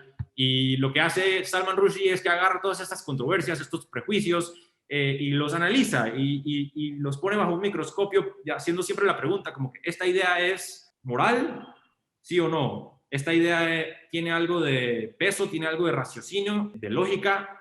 Y la respuesta la mayor parte del tiempo es no, pero no lo rechaza tampoco, sí. Le tiene muchísimo cariño, le tiene muchísimo aprecio, es decir, este es un libro en donde la magia, por ejemplo, existe. La magia se equivoca y comete errores, pero existe. Es una novela escrita por un ateo, pero que claramente le pone muchísima magia y divinidad a su propia historia, a pesar del hecho de que la utiliza particularmente para satirizarla, la utiliza particularmente como para analizarla más que nada, pues porque no es solamente una sátira. Sería injusto decir que esto es una burla del Islam, pues este es un libro que al igual que a muchos católicos les encanta el Evangelio según Jesucristo, seguramente hay muchos musulmanes intelectuales que aman esta novela, pues yo pienso que sí, yo pienso que existe esa minoría, porque lo que no se menciona mucho del Islam, y esto es un pequeño paréntesis, es que la civilización maometana, después de la muerte de Mahoma en el siglo VII, estuvo repleta de avances matemáticos y químicos gracias a la alquimia. Es decir, los filósofos mahometanos, por ejemplo, fueron los que resaltaron el trabajo de Aristóteles por encima de Platón. Es decir, por casi 7 siglos, desde que se fundó el Imperio Romano, Platón fue el filósofo por excelencia. Platón fue el filósofo por excelencia, y fueron los mahometanos en el Imperio Bizantino y el Imperio Otomano, después de la muerte de Mahoma, fueron los musulmanes los que dijeron como Aristóteles en realidad tiene más coherencia, tiene más sentido. Y hoy en día Aristóteles es el padre de la dialéctica, es el padre del silogismo, es el padre de la filosofía junto con Platón, es incluso más importante y más influyente que Platón. Eso lo hicieron los filósofos musulmanes. Y bueno, ellos pusieron un énfasis muy apropiado sobre la lógica, sobre la ciencia, sobre la dialéctica. En la historia de la filosofía occidental, que ni siquiera cuenta la historia de la filosofía oriental, sino la occidental, se mencionan a Averroes, se mencionan a miles de filósofos persas, y dicen estos filósofos mahometanos tuvieron una influencia enorme en el mundo occidental. No fue hasta el siglo XIII que el imperio maometano se adhirió demasiado a la ortodoxia, y gracias a las guerras dinásticas de la era, pues porque eran polígamos, entonces cada vez que moría un líder, pues todo el mundo se emprendía una gran guerra dinástica. En el siglo XIII, para detener eso, pues los mahometanos se adhirieron a la ortodoxia, y ese fue el momento en el que el progreso científico quedó destruido para siempre, pues. Y los filósofos estos que menciono como Averroes quemaron sus libros, quemaron su conocimiento, destruyeron todo lo que le pertenecía, pero se mudaron de cierta manera, es decir, su trabajo se mudó a la filosofía occidental y se convirtió en un pilar para la filosofía occidental, a pesar de haber sido un filósofo oriental, pues por la censura que se dio a cabo durante la rígida ejecución del dogma islámico, porque el momento en el que la Edad Media o la Edad Oscura colapsa, el momento en el que la Iglesia empieza a perder poder sobre el Estado, ese es precisamente el mismo momento cuando los otomanos se convierten en un imperio religioso. Es decir, que invierten los papeles. De repente el occidente se vuelve más liberal, se convierte en algo más progresivo, y el imperio otomano se convierte en algo totalmente dogmático y restrictivo, y por ende toda la filosofía y toda la ciencia y toda la matemática que se desarrolló en el oriente se mudó de cierta manera hacia el occidente, y ahí terminó desarrollándose. Pero lo que digo es que no todo lo que nació de allí es negativo, de la misma manera en la que no todo lo que nació de la filosofía católica es negativo, pues. Es decir, después de la Inquisición y las cruzadas hay otras cosas. Tenemos a Santo Tomás y tenemos a muchos otros filósofos occidentales, cristianos y teólogos que aportaron muchísimo a la ciencia y a la filosofía. El problema siempre radica ahí, pues radica en el dogmatismo, en lo extremo, que es, creo, lo que aquí se critica. Claro. A propósito de lo que mencionas, René Descartes también podría ser como un gran filósofo, que luego se ha cuestionado si realmente era creyente o solo trataba por ejemplo, en las meditaciones metafísicas, a tratar de demostrar la existencia de Dios solamente porque que le tenía miedo a la hoguera, ¿verdad? Porque pues en aquellos tiempos todavía estaba muy la influencia de la iglesia. Ahora, nada más como para... Todos los filósofos, como por 2000 años, todos los filósofos occidentales por 2000 años tenían que por obligación escribir por lo menos una obra que tratara con la existencia de Dios y cómo la podían comprobar lógicamente, pero eso solamente se dio precisamente porque si no lo hacían, los asesinaban. Y los que no lo hicieron, los asesinaron. Y algunos que lo hicieron, también los asesinaron también por herejes, porque dijeron como que esta lógica es demasiado lógica, y esto de dividir a Jesucristo en espíritu y cuerpo, esto no me gusta, y después es como que esto de unificar el espíritu de Jesucristo, esto ahora no me gusta. Es decir, todo dependía de la era y del Papa sangriento. Y del Papa, sobre todo. Y del Papa, exacto. Aparte de leer las meditaciones metafísicas de Descartes, yo, por ejemplo, que me considero agnóstico, es bien interesante porque cómo intenta demostrar la existencia de Dios a través de la razón. Pero bueno, mucho de lo que sabemos de los griegos, como mencionabas, es a través de los musulmanes, del Imperio Otomano y todos esos grandes filósofos, porque sabemos que en la Edad Media, en Occidente, hubo una censura increíble y un oscurantismo yo creo que el más grande oscurantismo que se ha vivido, por lo menos en la época, en Occidente, quemas de libros, y luego para eso está muy, podríamos leer El nombre de la rosa de Humberto Eco, que ejemplifica muy bien cuál era el tratado que se le daba al conocimiento científico o el conocimiento que escapaba de la lógica teológica. Solamente como por, digamos, recomendación, a mí me funcionó mucho, y desde luego cuando lo hice con extensión, cuando estudié la licenciatura, leía a Edward Said y leía a otros postcolonialistas. Me parece que se complementa muy bien la lectura de los postcolonialistas con la novela de Salman Rushdie, desde luego porque Edward Said específicamente habla de la construcción de Oriente desde Occidente. Él menciona que Oriente es una construcción meramente occidental, con fines sobre todo de separación, de definir quién es el otro, cómo es el otro, por qué ellos, por qué el Oriente más inmediato a Occidente, vamos a decir que es todo el mundo islámico. Pero luego está el Oriente más lejano, que puede ser Japón, China, India, pero el Oriente más próximo son los países, pues ya, Irán, Pakistán, Egipto, todos los que están cerca de Europa. Es decir, la visión eurocentrista, en donde Europa se ubica en el centro del mundo, del conocimiento, de la verdad, de la civilización incluso. Desde ahí Europa define lo que es Oriente y define cuál es esta otra parte de él, que es Oriente, desde luego. Le asigna toda una serie de características, etiquetas, normas, cultura, religión, bla, bla, bla.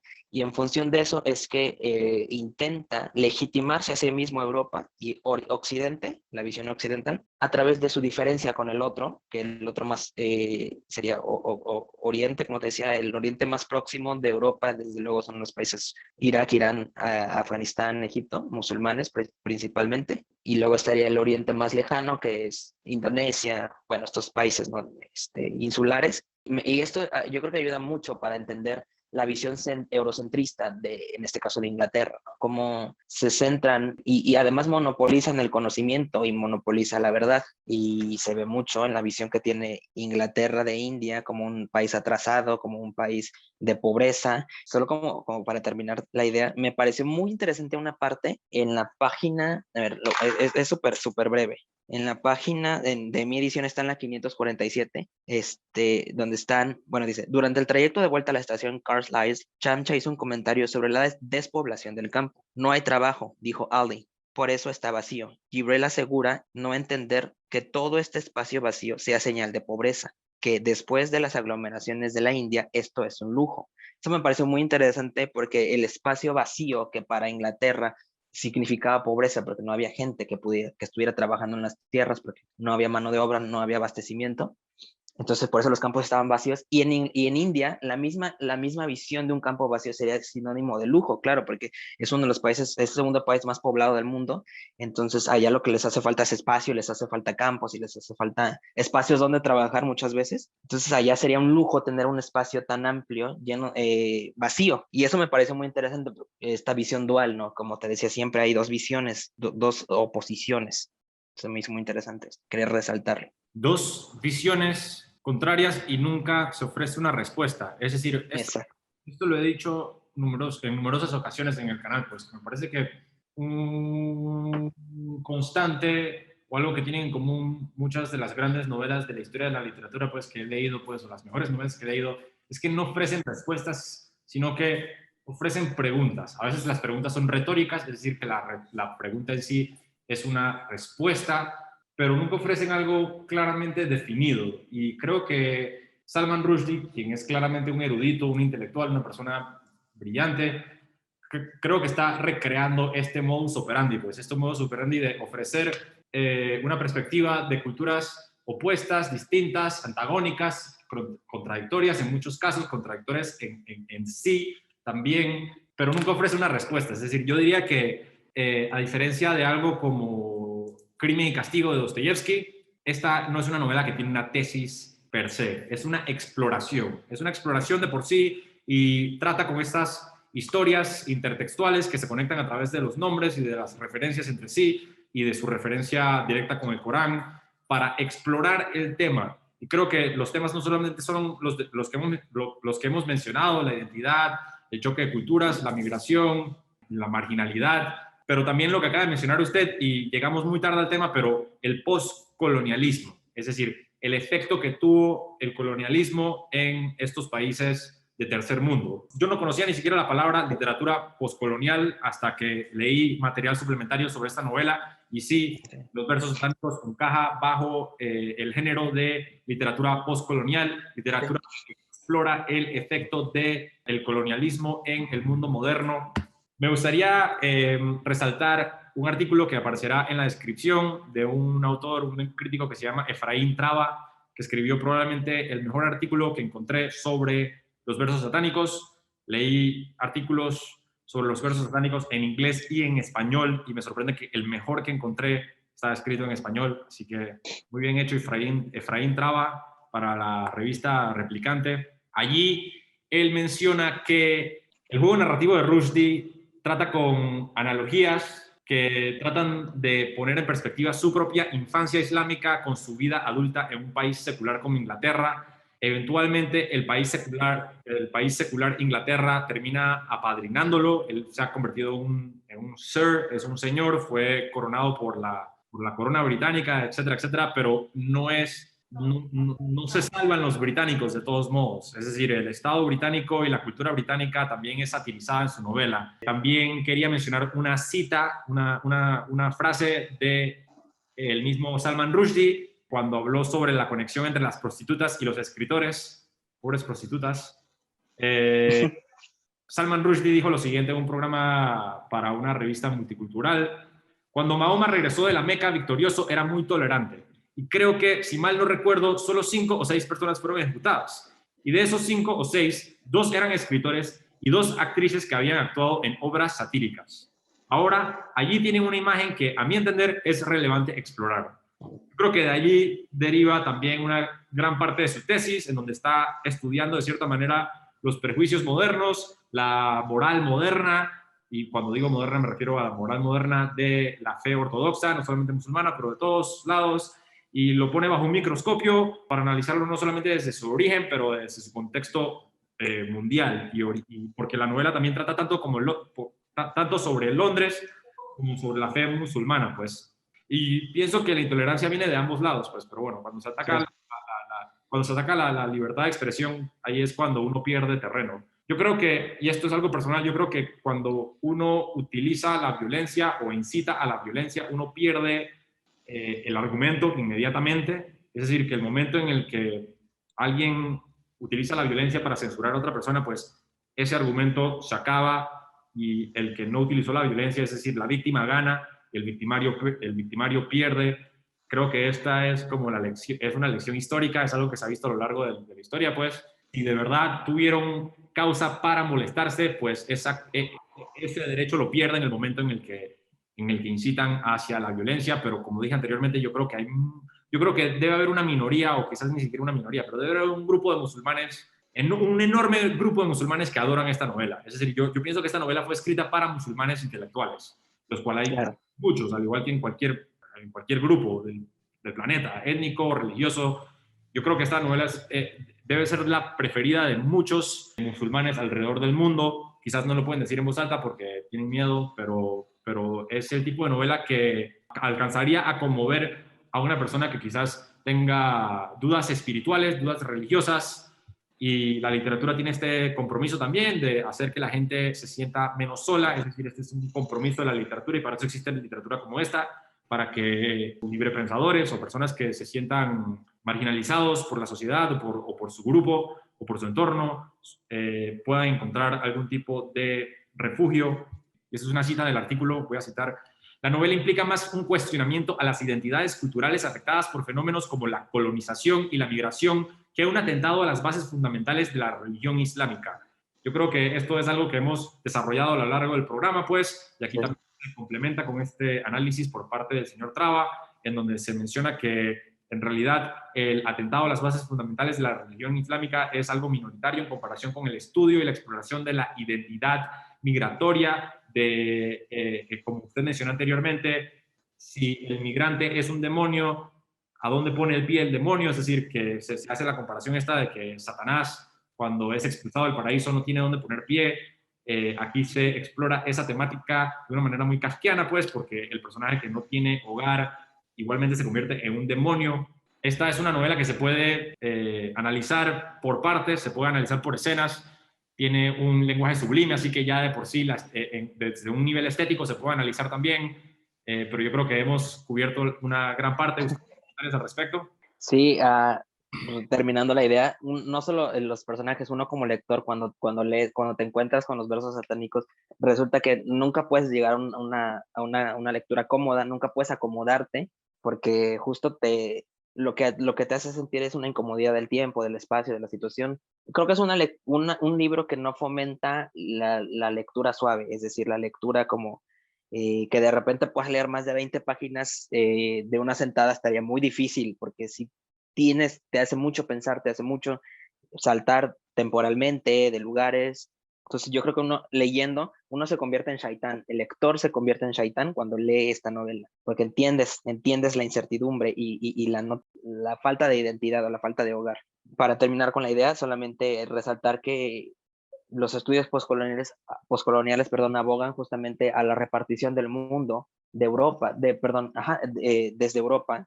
Se dice que en el siglo XIX más del 80, o el 80% aproximadamente de la población mundial pertenecía de manera directa o indirecta a Europa, principalmente Reino Unido o Francia, pero desde luego muchos otros territorios. Entonces, a partir de entonces, se dio mucho, sobre todo en el siglo XIX, en el siglo XX también, la repartición que hubo de África desde Europa, es decir, los países más poderosos de Europa empezaron a repartirse, literalmente partieron a África en territorios pequeños a partir de su idea de Estado-Nación, porque la idea de Estado-Nación es una idea meramente occidental y meramente europea, es la realidad. Entonces, por ejemplo, lo que pasa con muchos territorios europeos, llámese Costa de Marfil, lo que pasa es que ellos no se sienten identificados con su nacionalidad o con el nombre de su país, sino con su tribu, o con su origen étnico. Pero entonces, al momento de dividirse, los países, lo que hace Europa es, ok, a Francia le tocan tantos países, a Bélgica le tocan tantos países, a los Países Bajos le tocan el sur de África, a Inglaterra, por ejemplo, le tocó el sur de África, justamente Sudáfrica y las zonas aledañas. Entonces, esto es algo totalmente que critica los postcoloniales, la repartición y la visión de Europa sobre el mundo y el territorio simplemente como algo, el territorio no visto como lo que nos da identidad y lo que genera red y lo que genera comunidad, sino simplemente como un espacio geográfico en el que yo puedo, y como un pastel, puedo llegar y partirlo, y a partir de ahí tomo lo que me corresponde, y aparte Occidente siempre ha visto el territorio como simplemente algo para explotar, y si no tiene algo para explotar, recursos naturales, cultura, lo que sea, entonces no me sirve. Y bueno, se ve mucho en la novela, desde luego, la visión, algo que ya dijimos muchas veces, la visión que tiene Europa de India, de las castas indias, de la distinción de religión, del atraso cultural que representa el Islam y representa India. Entonces, me parece que sí puede ayudarnos a una lectura previa de algunos postcoloniales. Y nada más como, no sé, como para terminar un poco, quería recomendar el libro en este libro habla de Mahoma. Claro que no pretende ser una novela histórica, porque no se basa en hechos históricos, toma hechos que pudieron haber sido reales e históricos, pero no intenta reflejar, sino más bien adecuarla a una modernidad y darle una resignificación. Entonces sería el primero que ya hemos hablado. En segundo lugar, a mí me gustaría recomendar Siddhartha de Hermann Hesse, porque es básicamente lo mismo que hizo Salman Rushdie, pero en vez de con Mahoma es con la figura de Siddhartha, de Siddhartha Gautama, una gran figura para el budismo. Entonces es muy interesante, no voy a hablar del libro porque no tratamos sobre eso. El tercero, así hablaba Zaratustra, donde se habla de Zaratustra, que es la figura por excelencia del zoroastrismo, que es una religión que, si bien nació en Persia, ahora el lugar más importante donde se practica el zoroastrismo es en India, y porque aquí toman la figura de este personaje, gran personaje histórico. Como les digo, ninguno de los 3 libros o 4 que voy a mencionar pretende ser de ninguna manera una novela histórica, no pretende dar verdades, sino simplemente una reinterpretación de personajes, y las pongo en las 4 porque los 4 son personajes de cierta manera mesiánicos, o personajes que tienen un carácter espiritual y una trascendencia espiritual importantísima. Y el último es el que ya habías mencionado, el Evangelio de Jesucristo, de Saramago, ¿no? Mucho se ha dicho de la novela, entonces tú tienes un video en tu canal de esta novela, me pareció interesantísimo. Entonces simplemente como las 4 pretenden ser una reinterpretación y una manera distinta de ver no solo al personaje, sino el legado cultural e histórico. Entonces tenemos Jesucristo, Zaratustra, Buda y Mahoma. Excelente, gracias. Alguien tiene que escribir una quinta parte, como Los Vengadores, en donde todos se unen. Yo creo que eso ya lo hizo South Park. Pero bueno, ¿piensa usted que Salman Rushdie es un autor optimista o un autor pesimista? Optimista, pesimista. Creo que, mira, te voy a ser muy sincero. Ujú. Normalmente, cuando me hacen preguntas que no había pensado antes, no me gusta responderlas porque creo que tengo que hacer un análisis. Y ahorita te puedo decir pesimista y en 2 horas que lo analice, debo decir, no, es optimista, sí. La verdad es que por primera vez no tengo una respuesta tampoco, porque es demasiado ambiguo. Es demasiado ambiguo, Sí, es demasiado ambiguo en su trabajo. No podría ofrecer una respuesta clara a si es optimista o pesimista, porque claramente destaca cosas a favor y en contra de la sí. religión, cosas a favor y en contra del mundo secular, cosas a favor y en contra de su India natal, cosas a favor y en contra de Londres, donde vive ahora. Es decir, aquí juega con... Es un juego literario que no ofrece ninguna respuesta clara. No he leído más de Rushdie, pero me llama mucho la atención la manera en la que piensa. Es decir, lo he visto en muchas entrevistas y me cae muy bien. Es un tipo que me cae bien. Es decir, estoy ideológicamente de acuerdo con él también, aunque no sea ateo, pues, pero sí soy un humanista y pienso que Rushdie, toda crítica por parte de Rushdie, por lo menos en esta novela, viene de un sector muy humanista, viene de un lugar, con mucha compasión, incluso cuando satiriza la intervención divina y la revelación divina, viene con mucha compasión, vienen buenas intenciones, es decir, quieren mejorar. Claro. Yo ¿No? creo que el valor que a mí me gusta, que le doy a la novela, no es tanto si resuelve dudas o si aclara verdades. Me parece que lo importante de la novela no es si nos puede resolver alguna duda o si puede esclarecer. Lo importante es las preguntas que genera en torno al tema, ¿no? Hay veces que la pregunta, o hay veces, sobre todo pasa mucho en la filosofía, en los libros de filosofía que no pretenden dar respuestas, sino pretenden generar incógnitas, pero no nada más por el hecho de generar incógnitas, sino que a través de esas incógnitas, ¿qué discusión podemos tener al respecto? Está como la idea de Dios, por ejemplo, en un pensamiento super teísta, pensar, ¿Dios tiene ombligo o no tiene ombligo?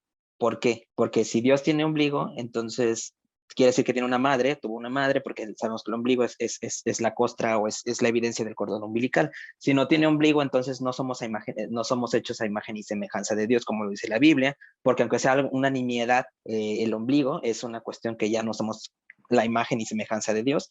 Entonces, pero más allá en esta cuestión, más allá de tratar de encontrar, nunca vamos a llegar a una respuesta en esta pregunta específica, siempre va a haber varias interpretaciones, pero lo importante no es llegar a la respuesta, que era lo que iba, sino la discusión que genera, ¿no? Y el conocimiento que puede surgir a partir de entonces, y creo que Rushdie con su novela lo hace muy bien, no pretende y no uno como lector entiende después que no necesita que me dé una verdad. No estoy buscando verdades en Rushdie, puedo buscar verdades en algún otro autor. En Rushdie no me interesa encontrar verdades, lo que me interesa y lo hace de maravilla es en torno a lo que él me da, qué puedo yo ir pensando, qué cosas puedo ir desaprendiendo, cuáles son las certezas que yo tenía, qué puedo hacer para apropiarme de lo que él me dijo y ahora yo darle un nuevo significado y qué posturas puedo tomar al respecto.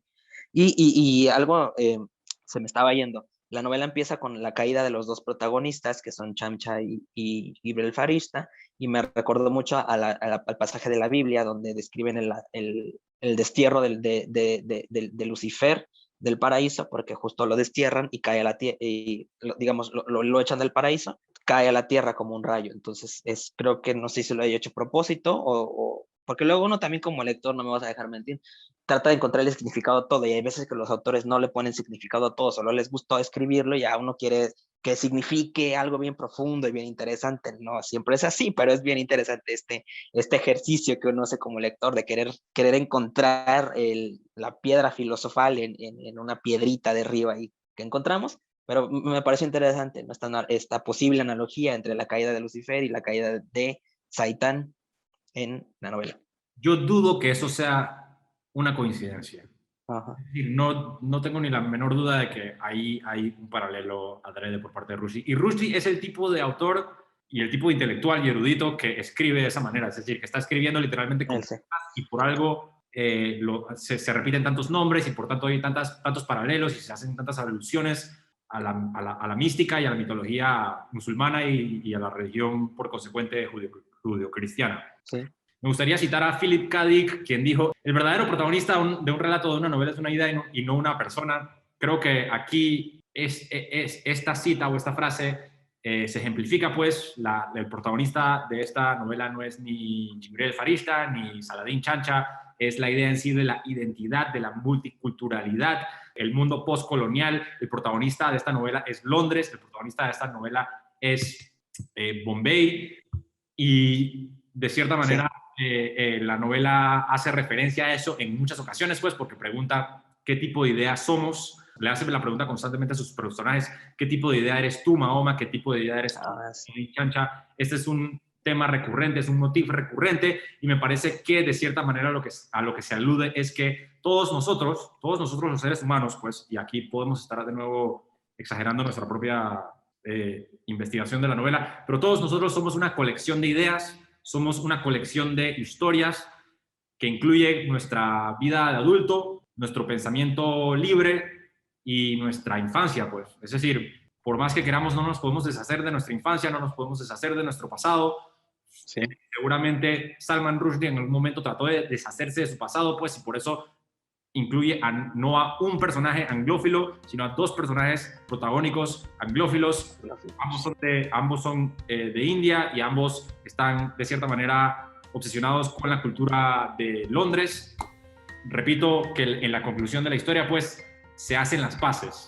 Es decir, una cultura no derrota a la otra, sino que al fin y al cabo las culturas se mezclan y crean a una nueva persona, y esta persona es una nueva idea, y esta nueva idea es en esencia el personaje de Saladin Chancha, ahora ya retratado con su nombre verdadero, que es Salahuddin. Y sí, es una novela de ideas, es una novela filosófica, es una novela que propone preguntas, no las responde, y vale la pena estudiarla. ¿Están de acuerdo? Cometemos aquí una imperdonable blasfemia, no le tienen que gritar a la pantalla, porque para eso está específicamente diseñada la sección de comentarios. Y si disfrutaron del episodio, den un clic al botón que aparece ahí que dice suscribirse y al like para que el algoritmo de YouTube nos tenga a su favor. Mil gracias, Cristian, por acompañarme aquí hoy. Esto fue Dialéctica. Nos vemos.